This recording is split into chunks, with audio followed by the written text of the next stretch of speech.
آج کے مسلمانوں کا ایمان کافی متزلزل ہو گیا.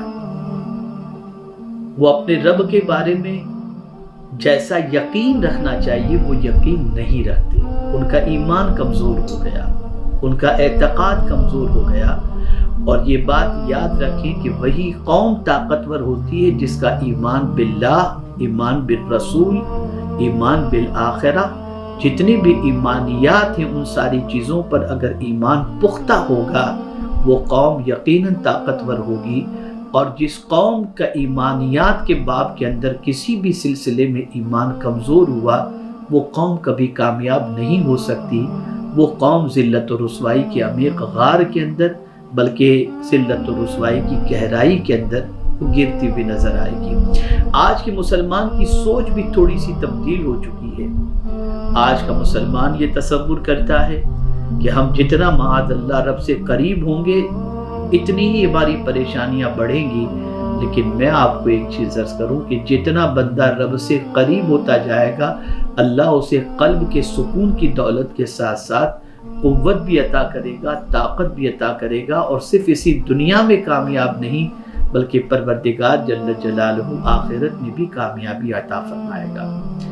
میرے پیارے آقا صلی اللہ علیہ وسلم کے پیارے دیوانوں، مختصر شیخ عبدالحق محدث دہلوی رحمۃ اللہ تعالی علیہ کی قول کے ذریعے میں اسلام کو تھوڑا سمجھا دوں اور ایمان کو تھوڑا سمجھا دوں. ایمان کہتے ہیں اعتقاد باطنی کو، دل کے اندر اللہ عز و جل، اس کے رسول، آمنت باللہ و ملائکتہ و کتبہ و رسلہ والیوم الآخر والقدر خیرہ و شرہ من اللہ تعالی والبعث بعد الموت، یہ ایمانیات ہے. ان ساری چیزوں کا دل سے یقین رکھنا، دل میں اس کا عقیدہ رکھنا، ان چیزوں کو کہتے ہیں ایمان. اور اسلام کہتے ہیں روزہ، نماز، حج و زکوٰۃ و سارے اعمال کو، اس کو اسلام کہتے ہیں. شیخ عبدالحق محدث دہلوی رحمۃ اللہ تعالی علیہ نے یہ وضاحت فرمائی ہے. اب ہم دیکھیں کہ ہم کہتے تو ہیں کہ ہم اللہ پر ایمان لائے، لیکن یہ کہنے کے باوجود ہماری زندگی میں اپنے رب کے سلسلے میں کیا وہ ایمان پختہ ہے؟ ہمارا دل اپنے رب کے بارے میں اعتقاد کے اعتبار سے، ایمان کے اعتبار سے وہ پختگی رکھتا ہے یا نہیں، اسے ذہن میں رکھنا ہے. آئیے سب سے پہلے ایمان باللہ کے سلسلے میں کچھ باتیں عرض کروں تاکہ آپ ایمان باللہ کے سلسلے میں اچھی طریقے سے سمجھ سکیں. اللہ پر ایمان لانے سے مراد اللہ کی ذات کو کس اعتبار سے سمجھنا ہے اور جاننا ہے، اسے آپ اچھی طریقے سے محسوس کر لیں. سب سے پہلی چیز تو یہ ہے کہ ایمان باللہ مطلب ہم یہ کہتے ہیں کہ اللہ عز و جل پر ہم ایمان لائے تو ہمارا عقیدہ یہ ہونا چاہیے اللہ ایک ہے، پاک ہے اور بے مثل ہے. ایک ہی اللہ ہے اور پاک ہے. کس چیز سے پاک ہے؟ ہر کمزوری سے پاک، ہر نقص سے پاک، ہر عیب سے پاک. اور بے مثل ہے، اس کے مثال کوئی نہیں. بے عیب، ہر کمال اور خوبی کا جامع ہے. جتنے بھی کمال ہیں اور جتنی بھی خوبیاں ہیں ان ساری خوبیاں اگر کسی میں جمع ہیں تو وہ اللہ عز و جل کی ذات ہے. اور یہ عقیدہ خاص طور پر رکھنا ہے، وہ ہمیشہ سے ہے اور ہمیشہ رہے گا. سب فنا ہو جائیں گے، زمین فنا ہو جائے گی، آسمان فنا ہو جائے گا، چرند و پرند فنا ہو جائیں گے، انسان فنا ہو جائیں گے، درخت فنا ہو جائیں گے، سب کچھ. کل من علیہا فان ویبقى وجہ ربک ذو الجلال والاکرام. لیکن میرے رب کی ذات وہ ذات ہے جو ہمیشہ سے ہے اور ہمیشہ رہے. اس کے سوا جو کچھ ہے پہلے نہ تھا،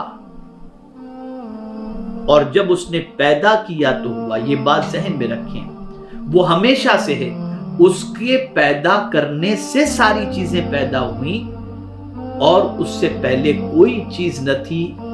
اور میرے پیارے آقا صلی اللہ علیہ وسلم کے پیارے دیوانوں، وہ ہر چیز کا خالق ہے. اللہ خالق کل شیء. اسی کے ساتھ ساتھ یہ عقیدہ بھی رکھنا ہے کہ وہ کسی بھی بات میں کسی کا محتاج نہیں، سب اسی کے محتاج ہے۔ کسی بھی بات کے اندر وہ کسی کا محتاج نہیں۔ اس نے آسمان بنانا تھا، بنا دیا۔ اب آسمان بنانے کے لیے اس نے کچھ انسانوں کو، جناتوں کو کام پہ نہیں لگائے، بلکہ اس نے حکم دے دیا، آسمان بن گیا۔ اس نے حکم دے دیا، زمین بن گئی۔ تو میرے پیارے آقا صلی اللہ علیہ وسلم کے پیارے دیوانوں، کسی کام میں وہ کسی کا محتاج ہے ہی نہیں، بلکہ سب اس کے محتاج ہیں۔ آج کا انسان نہ زمین پر غور کرتا ہے، نہ سمندر پر غور کرتا ہے، نہ آسمان پر غور کرتا ہے، نہ اللہ کی تخلیق میں غور کرتا ہے۔ ذرا غور کرو، زمین و آسمان کے درمیان جو کچھ بھی ہے اس کو بھی پیدا کرنے والا اللہ ہی ہے۔ آپ ذرا سوچیں، یہ آج کا جو ماڈرن ٹیکنالوجی کا دور چل رہا ہے اور مواصلاتی نظام یعنی انٹرنیٹ ہے، موبائل ہے، یہ ساری چیزوں کا معاملہ جو بھی ہے، یہاں سے ہماری بات امریکہ کے اندر بٹن دباتے ہی کال لگ جاتا ہے اور ہم بات کر لیتے ہیں، میسج ٹائپ کرتے ہیں، فوراً 1 سیکنڈ کے اندر میسج وہاں پہنچ جاتا ہے، وہاں سے جواب آ جاتا ہے۔ اس کے لیے کون سی چیز کا استعمال کیا جاتا ہے؟ یہ کیسے ہوتا ہے؟ یہ صرف انسٹرومنٹ یا ٹیکنالوجی کا کمال نہیں ہے، بلکہ افسوس کے ساتھ مجھے یہ کہنا پڑتا ہے کہ قرآن مقدس میں جو رب نے فرمایا اس پر مسلمانوں نے غور نہیں کیا۔ قرآن کہتا ہے وَمَا خَلَقْنَا السَّمَاءَ وَالْأَرْضَ وَمَا بَيْنَهُمَا لَاعِبِينَ، زمین اور آسمان کے درمیان جو اسپیس ہے، اس اسپیس کو میں نے بیکار پیدا نہیں کیا۔